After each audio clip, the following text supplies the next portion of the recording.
Welcome to Difficult Women, the show for anyone who's been called too much and decided to turn it all the way up. I'm Courtney, feminist fire starter, Silicon Valley escapee, and your host on this unapologetic deep dive into the rage, clarity, and truth we're not supposed to say out loud. But today is one of those days that I needed reminding that being a difficult woman sometimes means not rising and grinding and not being the first one out of your seat to lead the charge. Sometimes it means sitting in the fog, sitting with the fury or the numbness, and still showing up in your own damn way.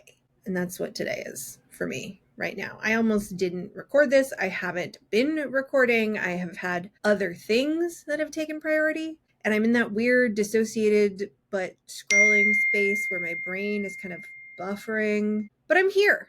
I'm literally here and I'm giving myself permission to half-ass things on purpose. Like, be mediocre with intention. White guys have been doing it forever, right? So I'm just going to take a page from their book. And also my therapist gave me permission. That's actually homework for me this week, is give yourself permission to be mediocre, right? Like, don't give 100%. You need to rest. And so I have to remind myself that sometimes the brave thing is just showing up or just not showing up fully and doing the best you can. And honestly, like, I think learning how to half-ass things, and I'm using that language just because I like it, is like really important right now. I mean, the world's on fire. I live in the US, so our leader is a convicted felon who is running our country like a reality show about to get canceled. Women's rights are being legislated out of existence. Climate collapse is just background noise at this point. So, I mean, if your nervous system is blinking, do not disturb, fuck you, fire, like, that's not dysfunction. That's like a biological act of self-preservation. We're tired because we're fucking awake. The grind doesn't end, but neither does the gaslighting. And it's fucking exhausting. Women are still expected to show up as high-performing emotional labor machines every fucking day, no matter how many systems collapse around us. So resting, disengaging, even giving 20%, these are all quiet little acts of rebellion that are going to keep us alive. So I very much encourage you to not give 100%.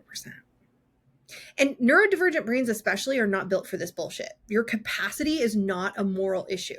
So ADHD, autism, CPTSD, like, these do not play well with hustle culture. Pressure and the ability to perform under pressure, which I always thought was a special gift. Trauma response.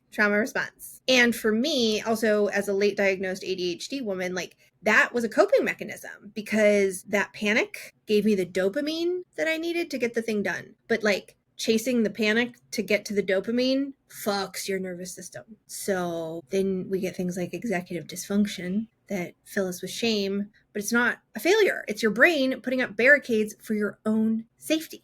So that is just something that I think we all need to remind ourselves. We're not flaky. We are just like overworked processors trying to run on a dial-up connection. And so we also face a double bind, I think, as women, as neurodivergent women, right? Like, be competent, but don't be too intense. Be creative, but also hit all your deadlines. Be chill, but also carry the team when you need to. So half-assing isn't failure. It's refusing to self-abandon.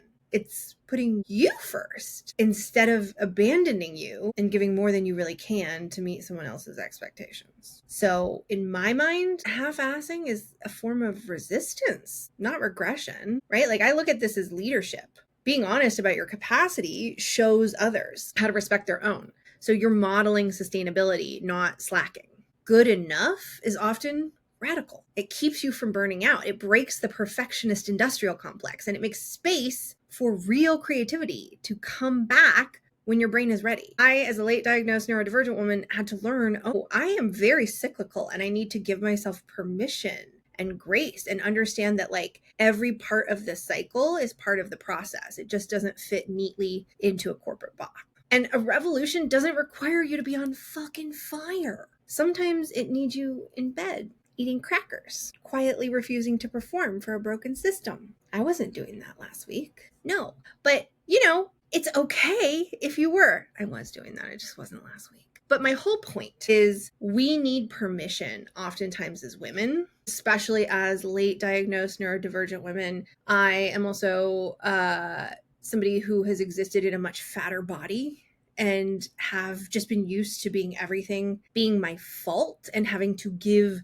110% to get half the respect. So this mindset shift is a process. So that's, I think, why I ended up in this topic today, because I just don't have as much energy and as much capacity for productivity this last week or two. And that's okay. I'm actually kind of proud of that I recognize that. So my question, my challenge to you would be, what's something you didn't do today that you're proud of? Because I think we need to celebrate the boundaries, the blank spaces, and the quiet refusals. So let's make our non-performance part of our feminist ritual. Thanks, troublemakers. Have a good day.